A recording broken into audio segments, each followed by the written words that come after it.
प्राचीन कहानियों में लोगों का हवा में उड़ना, पानी पर चलना, गुरुत्वाकर्षण की शक्ति को खत्म करके लेविटेट करना, बिना पानी, बिना भोजन, बिना नींद के महीनों कभी कभी वर्षों तक साधना में और समाधि में लीन रहना, ये सब काल्पनिक कहानियां हैं या इनमें कोई सच्चाई भी है? क्या इनके पीछे कोई ऐसा रहस्यमय विज्ञान था जो हम भूल चुके हैं? जी हाँ, ये कल्पनाएं नहीं थी, क्योंकि विश्व के सभी संस्कृतियों में कहीं न कहीं ऐसी कहानियां मिलती हैं, और अगर सिर्फ कहानियां होती तो हर जगह न मिलती। जहां तक भारत की बात करें तो यहाँ हठ योग की एक ऐसी गुप्त विधि थी जिसे जब तक हम जान न लें उस पर विश्वास करना मुश्किल होता है। और आज इस वीडियो में हम उसी गुप्त विद्या का रहस्य पूरी तरह वैज्ञानिक दृष्टिकोण से समझने जा रहे हैं, और ये भी जानेंगे कि क्या आज भी हम अपने जीवन में उसका कोई प्रयोग कर सकते हैं, उससे कोई लाभ उठा सकते हैं या नहीं। नमस्कार मित्रों, मैं हूं रविशंकर, वैदिक ज्ञान और यौगिक विज्ञान का एक जिज्ञासु पाठक। अगर मैं आपसे कहूं कि हमारे शरीर में, इस ब्रह्मांड ने दो ऐसे गुप्त स्विच दे रखे हैं जिनमें से एक तो ले जाता है हमें मृत्यु की ओर और दूसरा ले जाता है चिर जीवन की ओर, अपार शक्तियों की ओर, अद्भुत दैवीय क्षमता प्रदान करने की ओर, तो क्या आप विश्वास करेंगे? मुझे भी विश्वास नहीं था जब तक कि इस विद्या के बारे में मैंने गुरुओं से, योगियों से और साधकों से जान नहीं लिया। तो चलिए इस यात्रा को शुरू करते हैं। इस संबंध में कुछ कहानियां तिब्बत की मिलती हैं जिसमें बहुत से प्रख्यात लोगों ने बौद्ध लामाओं को आकाश मार्ग से विचरण करते हुए देखा। आज भी तिब्बत में लामाओं द्वारा तूमो ध्यान प्रक्रिया की जाती है, जिसमें वे अपने शरीर का तापमान अपनी इच्छा से इतना बढ़ा देते हैं कि माइनस टेम्परेचर में भी वे बिना वस्त्रों के उस बर्फ में बैठते हैं और अपने ही बदन पर लपेटे गए भीगे कपड़े को अपने शरीर की गर्मी से सुखा देते हैं।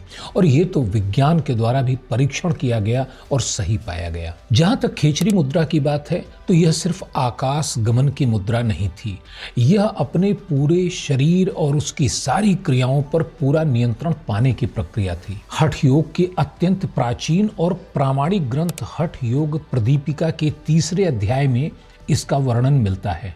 अगर इसे साध लिया जाए तो भूख, प्यास और नींद पर पूरी विजय प्राप्त हो जाती है।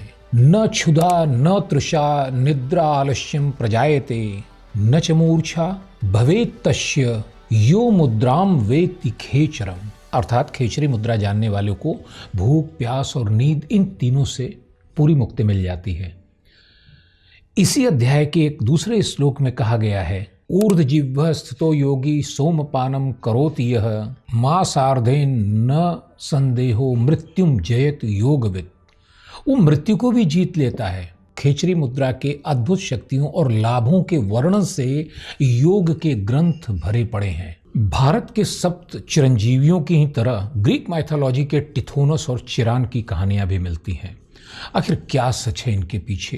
क्योंकि इन सभी में कहानियां अलग हैं, लेकिन एक बात कॉमन है कि ये सभी चरित्र ऐसे थे जिन्होंने अमरता विरासत में नहीं पाई थी। इन्होंने अमरता को अर्जित किया था, चिर जीवन को अर्जित किया था और अपनी शक्तियों को भी उत्पन्न किया था। तो निश्चित रूप से कोई न कोई ऐसी विद्या जरूर रही होगी जिसके जरिए ये ऐसा कर पाए। और अगर ऐसा किया जाना संभव था तो निश्चित रूप से उसकी पूरी प्रक्रिया भी रही होगी हमारे ग्रंथों में, जो आज हम भले ही भूल चुके हैं, लेकिन उनका अस्तित्व तो कहीं न कहीं योगियों के बीच में आज भी विद्यमान है। दरअसल उसी विद्या का नाम योग ग्रंथों में खेचरी दिया गया है।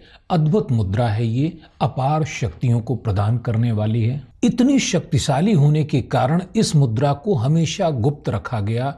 सिर्फ गुरुओं के द्वारा अपने योग्यतम शिष्य को ही यह विद्या प्रदान की जाती रही है। फिर भी हमारे वैज्ञानिक मन को ये एक सवाल उठता है कि क्या वास्तव में खेचरी मुद्रा कोई ऐसी विधि थी जिससे बड़ा लंबा जीवन, स्वस्थ जीवन पाना, अद्भुत शक्तियां पाना संभव था?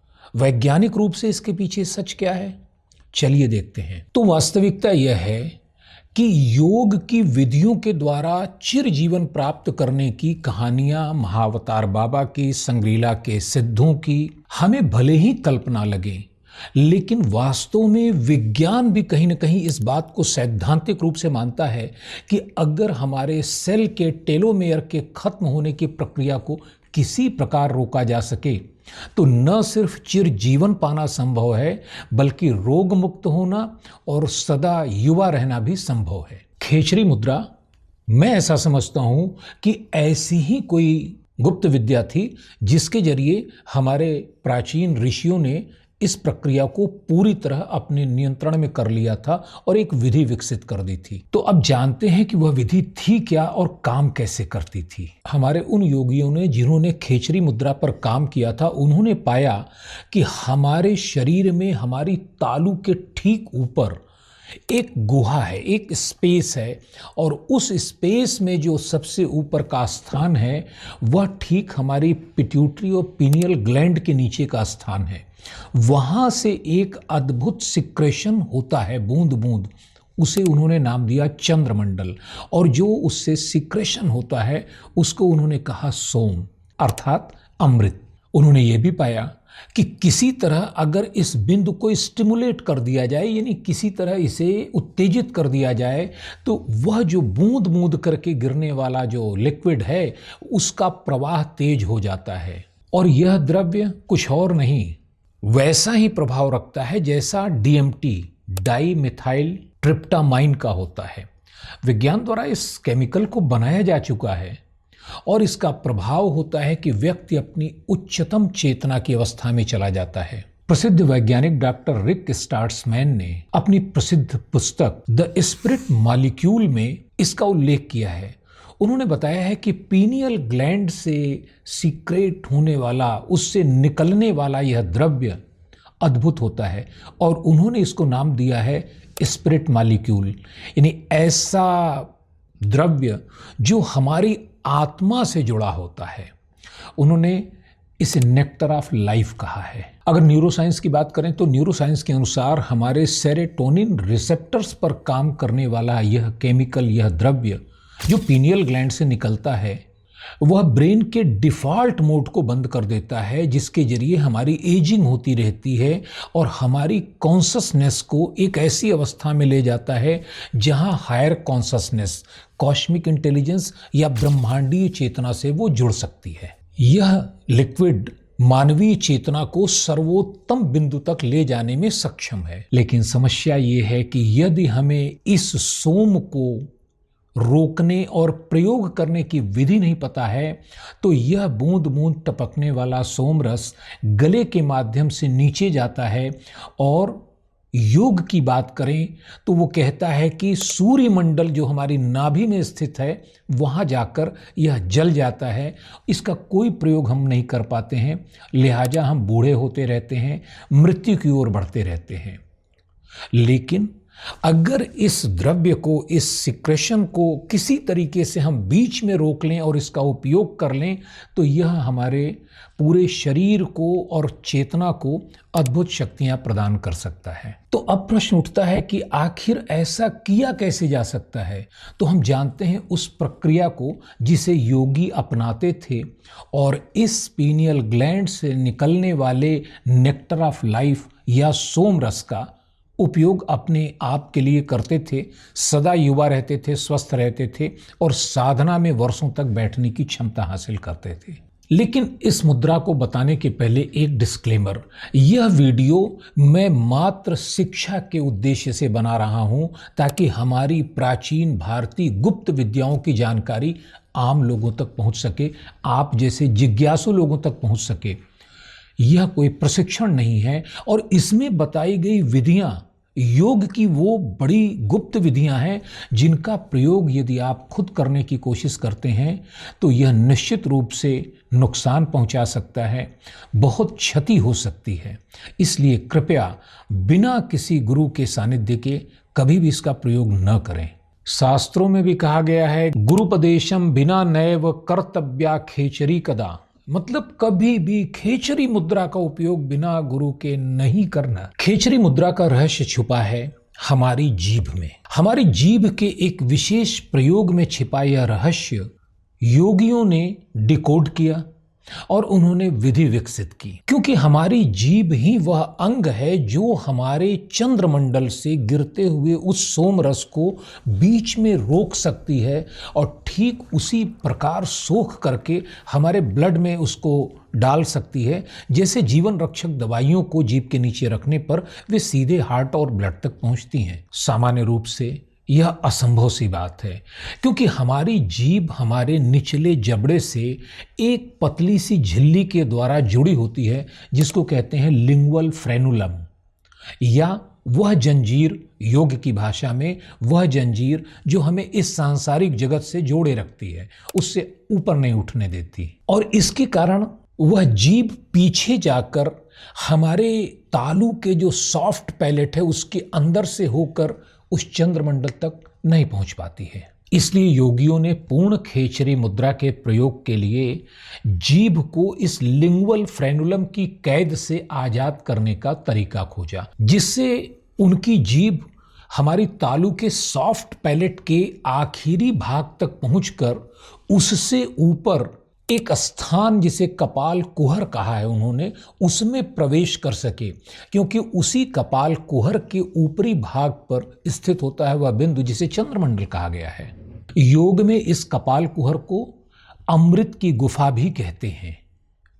इसका क्या अर्थ है ये हम लोग आगे देखेंगे। जब जीभ उस सॉफ्ट पैलेट को पूरा पार कर लेती है और ऊपर की ओर मुड़कर उस कपाल कुहर में पहुंच जाती है, तब वह स्पर्श करती है उस स्थान को जो पिट्यूटरी और पीनियल के ठीक नीचे का होता है, और उसे जैसे ही वो स्पर्श करती है वहाँ से अमृत का स्राव शुरू होता है, सोम गिरने लगता है, और लगातार जीभ अगर वहाँ स्पर्श करती है तो इस सोम का प्रवाह भी बढ़ता चला जाता है। इस स्थिति में पहुंचकर जिह्वा उस कपाल कुहर को पूरी तरह बंद कर देती है और सारा का सारा सोम रस जीभ पर गिरता है। जीभ के द्वारा सोखे जाने के बाद वह शरीर के लिए प्रयोग में आता है, और साधारण रूप से सूर्य मंडल पर जाकर जल जाने वाली वे सोम की बूंदें अब योगी के जीभ पर इकट्ठा होकर उसके शरीर में सोख ली जाती हैं और उसकी शक्तियों को बढ़ाती हैं। जीभ के निरंतर स्पर्श के कारण सोम का प्रवाह बढ़ता जाता है, और इस स्थिति में योगी और साधक एक अवर्णनीय अद्भुत आनंद का अनुभव करता है, अलौकिक स्थिति में पहुंच जाता है, वह समाधि की स्थिति में चला जाता है। फिर वो जब तक चाहे बिना भूख प्यास और नींद की बाधा के उस समाधि की अवस्था में रह सकता है। आयु रुक जाती है, श्वासों की गति धीमी हो जाती है, शरीर का मेटाबॉलिज्म लगभग शून्य हो जाता है, लेकिन पूरी तरह स्वस्थ रहता है। कम से कम भारत में एक उदाहरण अभी भी है, गुजरात के एक साधक प्रहलाद जानी नाम के, जिनके ऊपर रिसर्च भी हुए हैं और ये पाया गया है कि वे हफ्तों बिना कुछ खाए पिए, बिना सोए एकदम स्वस्थ रह सकते हैं, कहीं कोई फर्क नहीं पड़ता। तो अब समझते हैं कि जीभ को इस लिंगुअल फ्रेनुलम की जंजीर से आजाद करने के लिए वो तरीका क्या अपनाते थे। इसमें पहला तरीका कष्ट साध्य भी था, खतरनाक भी था और पीड़ा देने वाला भी था। उसे कहते हैं छेदन। छेदन की ये प्रक्रिया तंत्र के साधकों में, हठ योगियों में और तिब्बती लामाओं में अधिक प्रचलित थी। इसमें गुरु अपने ही हाथों से उस शिष्य के लिंगुअल फ्रेनुलम को एक विशेष विधि से, विशेष उपकरण से धीरे धीरे काटता था, मुक्त करता था, अपनी खास औषधियां लगाता था, और कुछ ही समय के बाद लिंगुअल फ्रेनुलम से पूरा आजाद हो चुकी जिह्वा इतनी लचीली हो जाती थी कि अब उसे शिष्य अपने उस चंद्रमंडल तक पहुंचा सकता था। लेकिन यह तरीका कष्ट साध्य भी था, खतरनाक भी था, इसलिए यह सबके लिए नहीं था, और न तो सभी गुरु इसका प्रयोग करने में सक्षम थे। इसलिए सामान्य स्थिति में जिस तरीके का प्रयोग होता था उसे कहते हैं दोहन और चालन। दोहन की प्रक्रिया में गुरु अपने शिष्य की जिह्वा को एक विशेष प्रक्रिया के द्वारा लंबा और लचीला बनाता था। यह ठीक वैसी ही प्रक्रिया होती थी जैसे हम गाय के थनों से दूध दूहते हैं, और गुरु शिष्य की जिह्वा की मांसपेशियों को एक विशेष गति में हिलाता डुलाता था, जिससे उसकी जिह्वा न सिर्फ लंबी होती थी बल्कि लचीली भी हो जाती थी। समय इसमें ज़्यादा लगता था, लेकिन लंबे समय में शिष्य की जिह्वा इतनी लंबी हो जाती थी कि यदि उसे वह मुख के बाहर करे तो वह उसकी नासिका को और उसके माथे को भी स्पर्श कर सकती थी। इस स्थिति में शिष्य अब पूर्ण खेचरी मुद्रा करने के लिए तैयार हो जाता था। पूर्ण खेचरी मुद्रा के प्रयोग के लिए साधना की स्थिति में बैठकर शिष्य अपनी जिह्वा को गुरु के निर्देश पर धीरे धीरे अपने तालू से लगाकर पीछे की ओर ले जाता था। सबसे अंत में स्थित सॉफ्ट पैलेट को वह अतिक्रमण करता था, यानी उसे जीभ से दबाता था और उसे फिर ऊपर की ओर ले जाता था कपाल कुहर में। कपाल कुहर में पहुंचने के बाद पूरी जीभ उस मार्ग को बंद कर देती थी और जिह्वा की टिप या जीभ की नोक उस स्थान को स्टिमुलेट करती थी जिसे योगी चंद्रमंडल कहते थे। ऐसा करने पर सोम का जो प्रवाह शुरू होता था, फिर वो धीरे धीरे शिष्य को समाधि की अवस्था में ले जाता था। योग ग्रंथों में, खासतौर से तंत्र के ग्रंथों में, इसी खेचरी मुद्रा को प्रतीकात्मक रूप से मांस, मदिरा और मैथुन की प्रक्रिया कहा गया है। गलतफहमी में, अज्ञानता में हम इसे मांस खाना, शराब पीना या संभोग करने की प्रक्रिया समझ लेते हैं, जबकि मांस भक्षण का अर्थ था जिह्वा के द्वारा उस कोमल मांसपिंड को दबाना या भक्षण कर लेना। और जब जिह्वा प्रवेश करती थी उस कपाल कुहर में, तो इस प्रक्रिया को वे कहते थे मैथुन या संभोग, क्योंकि इससे जो आनंद प्राप्त होने वाला था वह संभोग से भी हजारों लाखों गुना बड़ा होता था। और जब जिह्वा चंद्रमंडल तक पहुंचकर सोम रस का पान शुरू करती थी, उसे उन्होंने कहा मदिरा। मदिरा का अर्थ शराब नहीं था। आज हम स्थूल संदर्भों में इसे देखते हैं और इसका सही अर्थ नहीं समझ पाते हैं, तो यह हमारी अज्ञानता है। वेदों में वर्णन मिलता है कि देवता सदा सोम रस का पान करते थे। इसका अर्थ यही है कि जिन्हें हम देवता कहते हैं वे सक्षम थे और हमेशा खेचरी मुद्रा में रहते थे, जिससे लगातार उन्हें अपार शक्ति, अपार ऊर्जा प्राप्त होती रहती थी और चिरजीवन भी प्राप्त होता था। चलिए, अब यहाँ तक तो हमने जान लिया कि वास्तव में पूर्ण खेचरी मुद्रा क्या थी और कैसे प्रयोग किया जाता था, क्या दे सकती थी और क्या योगियों को मिलता था। लेकिन सवाल ये है कि आज क्या इस खेचरी मुद्रा का हम उपयोग कुछ अपने जीवन को बदलने के लिए, बेहतर बनाने के लिए कर सकते हैं? तो इसका जवाब है बिल्कुल कर सकते हैं, लेकिन पूर्ण खेचरी मुद्रा का नहीं। क्रिया योग में तथा योग के दूसरे प्रक्रियाओं में खेचरी मुद्रा का एक सरलतम रूप विकसित किया गया है, जिसे कहते हैं अर्ध खेचरी मुद्रा।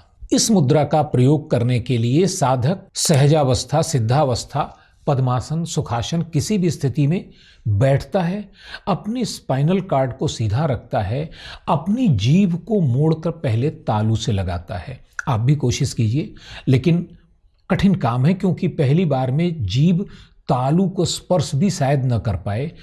उसे फिर वो पीछे की ओर ले जाने का प्रयास करता है और प्रयास करते करते कुछ दिनों में जीभ इतनी लचीली हो जाती है कि वह तालू के सबसे ऊपर वाले भाग को स्पर्श करने लगती है, उसको स्टिमुलेट करने लगती है। जब ऐसा हो जाता है तो साधक अपनी जीभ को तालू के मध्य भाग से लगाकर अपनी फोकस को, ध्यान को अपनी थर्ड आई पर ले आता है और वहां वह स्थित हो जाता है। ऐसा करते ही आप सरलता से ध्यान में प्रवेश कर सकते हैं। और अगर इस प्रक्रिया का कई हफ्तों तक निरंतर प्रयोग किया जाए तो जीभ इतनी लचीली हो जाती, इतनी फ्लेक्सिबल हो जाती है कि वह ऊपर के तालू के अंतिम सॉफ्ट पैलेट तक पहुंचने लगती है। यद्यपि उसके ऊपर जाना संभव नहीं होगा, लेकिन सॉफ्ट पैलेट तक अगर वो पहुंच जाती है और वहां उसे आप रोक पाते हैं तो एक अद्भुत प्रक्रिया घटती है। आपकी एकाग्रता कई गुना बढ़ जाती है। लंबे समय तक आप किसी एक ही विषय पर फोकस रह सकते हैं जो आज घटते घटते सिर्फ 1 मिनट का हो गया है। शारीरिक रूप से कहें तो त्वचा पर, बाल पर, चेहरे पर एक अलग सी चमक दिखने लगती है, एक आभा पैदा हो जाती है। ऐसा करने वालों की भूख, प्यास, नींद, इन सब पर फर्क पड़ता है, नियंत्रण उनको प्राप्त होने लगता है, उनके संपूर्ण स्वास्थ्य में बहुत सकारात्मक सुधार होने लगता है, उनके शरीर की ऊर्जा बढ़ जाती है और वह ऊर्जा उनकी ऑरा में दिखने लगती है, ऑरा की फील्ड बढ़ जाती है। लोग अनायास उनके दैवीय आभा से प्रभावित होकर उनकी ओर आकर्षित होने लगते हैं। इसे हम सम्मोहन भी कह सकते हैं, लेकिन वास्तव में यह उनकी आंतरिक ऊर्जा के बढ़ने का परिणाम होता है। सामान्य रूप से इसे हर स्वस्थ व्यक्ति कर सकता है और खुद ही इसका प्रयोग कर सकता है, इसमें कोई खतरा नहीं होता, लेकिन यह भी बहुत शक्तिशाली है और शरीर और मन में बहुत से परिवर्तन करती है। हमारी न्यूरो वायरिंग को ये काफ़ी चेंज करती है, हमारी फिजिकल पूरी एक्टिविटीज़ को चेंज करती है। इसलिए हाई बीपी और क्रॉनिक स्ट्रेस के मरीजों को इसे करने की सलाह नहीं दी जाती है। और हाँ, यदि मुख का कोई रोग है तो उस समय भी इस मुद्रा का प्रयोग नहीं करना चाहिए जब तक कि मुख या अंदर कोई भी रोग है दांतों से, गालों से संबंधित, वो पूरी तरह ठीक न हो जाए। यह रही खेचरी मुद्रा का वह पूरा ज्ञान, पूरा रहस्य जो किताबों में छुपा हुआ था, लेकिन बहुत सरल भाषा में आपके समझने लायक तरीके से मैंने आप तक पहुंचाने का प्रयास किया है। यह प्रयास आपको कैसा लगा, यह ज्ञान आपको कैसा लगा, ये अपने कमेंट से बताइएगा। और हाँ, अगर ये वीडियो आपको पसंद आया तो लाइक कीजिएगा और हो सके तो सब्सक्राइब भी कीजिएगा, क्योंकि आपका यही प्रोत्साहन हमें इस प्रकार के प्राचीन रहस्यों को खोज कर आप तक पहुंचाने के लिए प्रेरित करता है। मिलते हैं एक अगले वीडियो में, तब तक के लिए आप पूरी तरह स्वस्थ रहें, खुश रहें, समृद्ध रहें। जय हिंद, जय भारत।